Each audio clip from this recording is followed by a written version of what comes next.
Bonjour, bienvenue sur la première vidéo de ma chaîne YouTube. Je vous présente ma fille, Bibou. Mais avant de présenter Bibou, je me présente pour ceux qui ne me connaissent pas. Je m'appelle Cassandre, je suis neuropsychologue en cabinet libéral. Officiellement, je reçois des enfants, des ados, des adultes et des personnes âgées, mais dans la vraie vie, je reçois principalement des enfants à partir de 4 ans et des ados. Depuis environ 1 an, je fais des vidéos sur Instagram pour démocratiser un petit peu la neuropsychologie et me battre contre les fausses croyances sur ce métier. Je fais principalement des formats courts, mais aujourd'hui j'ai voulu faire un format long parce que je reçois énormément de questions sur comment s'installer en libéral quand on est neuropsychologue. C'est ce qu'on va répondre aujourd'hui. Pour ça, je vous ai demandé de me poser vos questions sur Instagram. J'ai tout réuni et j'ai tout marqué dans mon petit cahier. La vidéo va se faire en 2 étapes. La première étape va concerner les démarches à réaliser avant de s'installer en libéral. Et la deuxième partie, ça va être qu'est-ce qui est à mettre en place une fois qu'on est installé. Je fais un petit disclaimer avant, je suis pas professionnelle dans l'installation ou quoi que ce soit. Je vous partage juste mon expérience. Toute la vidéo va principalement concerner les neuropsys qui reçoivent des enfants ou des ados. J'ai justement eu une question à ce sujet-là, à savoir, est-ce qu'il est possible d'être en libéral si on fait que les adultes ? Honnêtement, je vous conseille pas du tout. 95% des demandes vont être pour les enfants. La première question, c'est où et comment choisir son cabinet. Moi, je vous conseille de vous renseigner autour, en fait, de regarder un petit peu autour ce qui se fait, vérifier qu'il n'y ait pas trop de neuropsy à côté, de vérifier aussi que c'est facilement accessible avec des parkings. Et si vous avez des écoles à côté, c'est encore mieux. Quelles étaient mes appréhensions avant de débuter ? J'avais très peur que ça fonctionne pas, que j'ai pas de patientèle, tout ça. Et du coup, la question de la patientèle revient dans la deuxième partie. Quand acheter les tests et lesquels? Déjà, les tests, achetez-les avant de vous installer. Ensuite, lesquels, je vous conseille d'avoir les échelles d'intelligence. Après, je vous conseille NEPSI et Teach, qui sont un peu la base et qui permettent d'évaluer pas mal de choses, notamment les fonctions attentionnelles pour la Teach, qui c'est souvent demandé, les fonctions attentionnelles. Après, vous avez d'autres échelles qui sont la TAP ou la FE, dans lesquelles je vais bientôt investir. Je vous dirai si elles sont bien. Et après, c'est bien d'avoir quelques petits tests indépendants comme le D2, la figure de Rey, le Stroop, des petites choses comme ça. Est-ce qu'il y a des aides au niveau financier et quel statut prendre en termes d'auto-entrepreneur ou d'entreprise individuelle, tout ça? Sur ça, je vais pas pouvoir vous aider, mais je vais vous raconter mon parcours. Moi, j'ai fait une demande auprès de Pôle emploi où j'ai dit « Bonjour, j'aimerais m'installer en libéral, je sais pas comment faire ». Ils m'ont proposé de faire une formation gratuite qui a duré une journée auprès d'une entreprise avec qui ils m'ont mis en relation. Ça s'appelle le BGE. Et en fait, c'est une entreprise qui est spécialisée dans la création d'entreprises. Donc déjà, dans cette journée de formation, j'ai appris plein de choses, justement sur les statuts, tout ça, les aides financières, parce qu'il y a l'ACRE, par exemple, qui permet d'avoir une déduction de l'URSSAF pendant 1 an, enfin voilà, je suis pas très calée là-dessus. Et après la première journée de formation, grâce à la région, alors après ça c'est propre à votre région, mais moi, grâce à ma région, je pouvais payer que 50 € et j'avais droit à plusieurs rendez-vous de suivi avec le BGE. J'avais une référente qui m'a beaucoup aidée à m'installer. Comment fixer ses prix? Je vous conseille de vous renseigner sur ce qui se fait autour. Moi, j'ai regardé un petit peu les prix des neuropsys dans la région, dans la ville, et je me suis alignée, on va dire, tout simplement, parce que du coup, ça dépend vraiment des régions. Donc regardez ce qui se fait autour de vous. Faut-il avoir beaucoup d'argent de côté pour démarrer en libéral? Honnêtement, je vous conseille, oui, d'avoir au moins 5 000 € de côté. Faut-il déjà avoir un réseau pour commencer? Honnêtement, c'est pas obligatoire, c'est un plus, mais c'est pas obligatoire. Le réseau, vous allez le former au fur et à mesure. On passe à la deuxième partie qui est qu'est-ce qu'on fait une fois installé? La question qui est le plus revenue, c'est comment se former une patientèle. Et je vous comprends parce que comme je vous ai dit tout à l'heure, c'était vraiment le truc qui me faisait le plus peur. Alors moi je suis pas une formatrice qui va vous dire pour faire une patientèle vous devez faire ça comme on voit sur les pubs de partout. Je vais juste vous partager mon expérience. Avant d'ouvrir mon cabinet, j'ai beaucoup travaillé mon site internet, mes cartes de visite, mes flyers, et je suis allée déposer des cartes de visite et des flyers un peu partout autour. Alors le site internet a beaucoup servi et sert encore aujourd'hui, mais la distribution de cartes et de flyers autour, je suis pas sûre de l'efficacité. Après ça vous empêche pas de le faire, c'est toujours un plus. Donc ça c'est ce que j'ai fait en amont. Ensuite, et ce qu'il y a, wink, c'est Doctolib. En fait, Doctolib, c'est la vie. Et c'est pas sponsorisé par Doctolib, c'est juste que Doctolib, c'est la vie. Je sais pas vous, mais moi, je ne prends plus rendez-vous avec un médecin, n'importe quel type de médecin, s'ils n'ont pas Doctolib. Doctolib, c'est assez cher pour nous, ça coûte environ, je crois, 149 € par mois, mais honnêtement, c'est rentable. Vous faites un bilan, vous l'avez remboursé. C'est rentable en termes de flux de patients qui vous arrivent et en termes de vous-même d'organisation d'emploi du temps. Après, pour perdurer et pour vraiment avoir de la patientèle et se faire un nom et un réseau autour, c'est le bouche à oreille. En fait, au fur et à mesure que vous allez avoir de la patientèle, les gens vont vraiment parler entre eux, donc déjà entre les patients et autour des différents professionnels de santé. Parce que c'est rare qu'un patient aille voir qu'un neuropsy. En général, ils ont toujours autour les orthophonistes, les psychomotes, les ergos, les pédopsies, tout ça. Et donc, ils vont transmettre votre bilan à ces professionnels de santé-là. Et si ces professionnels de santé apprécient votre travail, apprécient votre bilan, ils vont vous recommander aussi. Je sais qu'il y a aussi des associations, par exemple nous, il y avait, moi j'étais à Réseau 10 et à la PCO, ça permet d'apporter pas mal de patientèle si toutefois vous êtes en manque de patients. Et voilà, après du moment où vous faites du bon travail et que les patients sont satisfaits, bah ça fonctionne. Petit à petit, mais ça fonctionne. On passe à autre chose.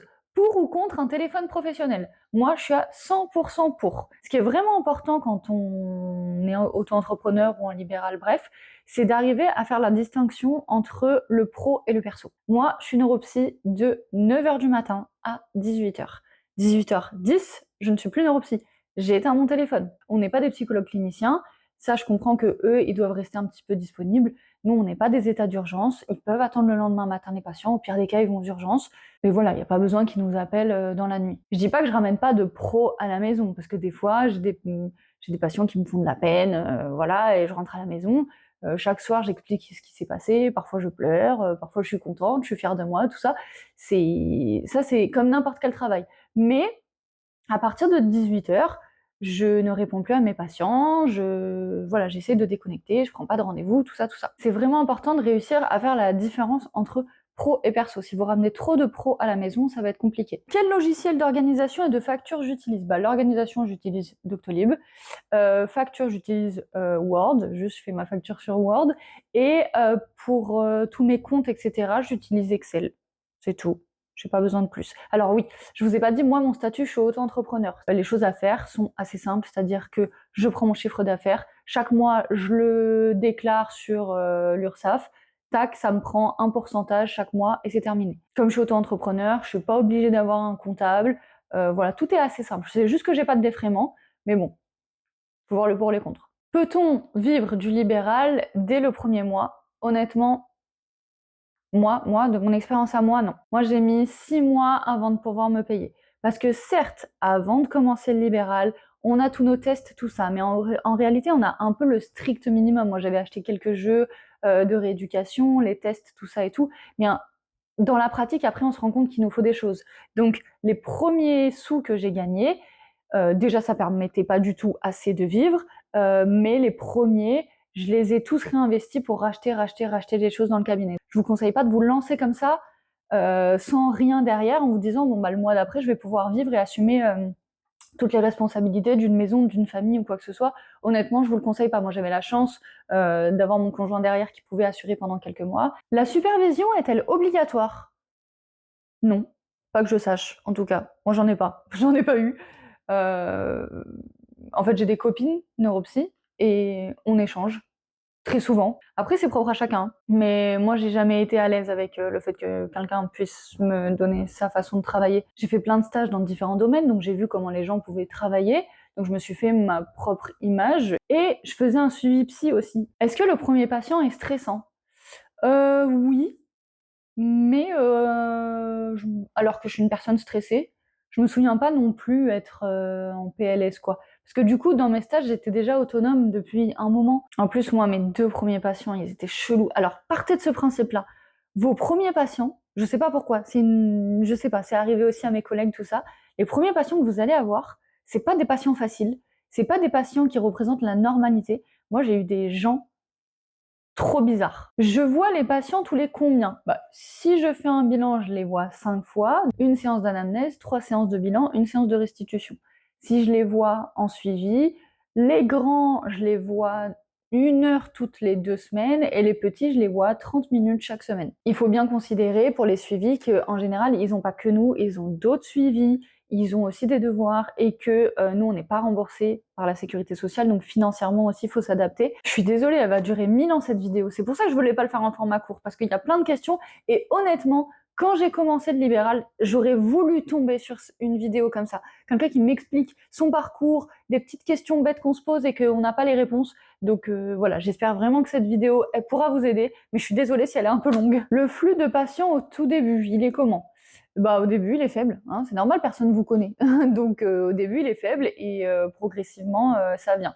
Après, ça dépend aussi des prestations que vous proposez, de où vous vous situez, de la qualité aussi de votre travail, tout ça, voilà. Comment as-tu trouvé tes premiers suivis? Bah, en fait, tout simplement, j'ai des personnes qui sont venues faire un bilan, et ceux qui avaient besoin d'un suivi, j'ai proposé un suivi.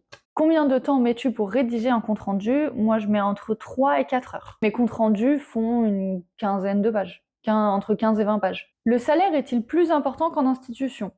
Bah, en fait, le libéral, c'est plus vous travaillez, plus vous avez de l'argent. Donc voilà, c'est tout ce que je peux vous dire. Si vous travaillez tous les jours, du lundi au samedi, de 8h à 20h, oui, vous allez vraiment bien gagner votre vie. Après, c'est à vous de jauger si vous êtes capable. Moi, je sais que je suis pas capable de faire ça.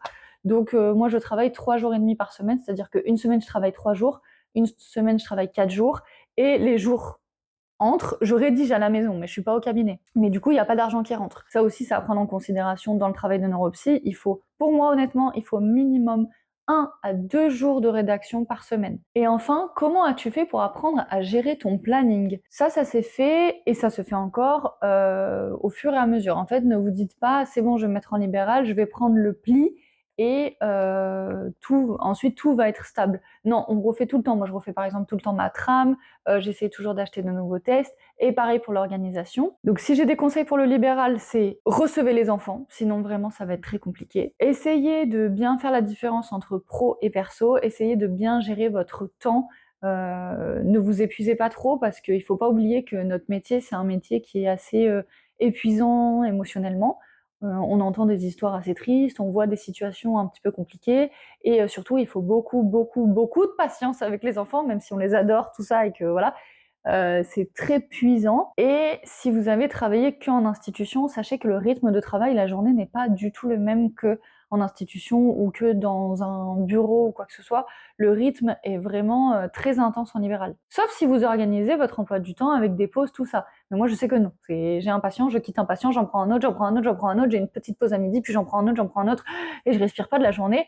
Et à la fin, je suis épuisée. Mais chacun fait comme il peut. C'est aussi pour ça que je peux pas travailler tous les jours, et que par exemple le jeudi c'est mon jour de rédaction, et qu'un mardi sur 2 aussi. Voilà, je pense qu'on a assez parlé.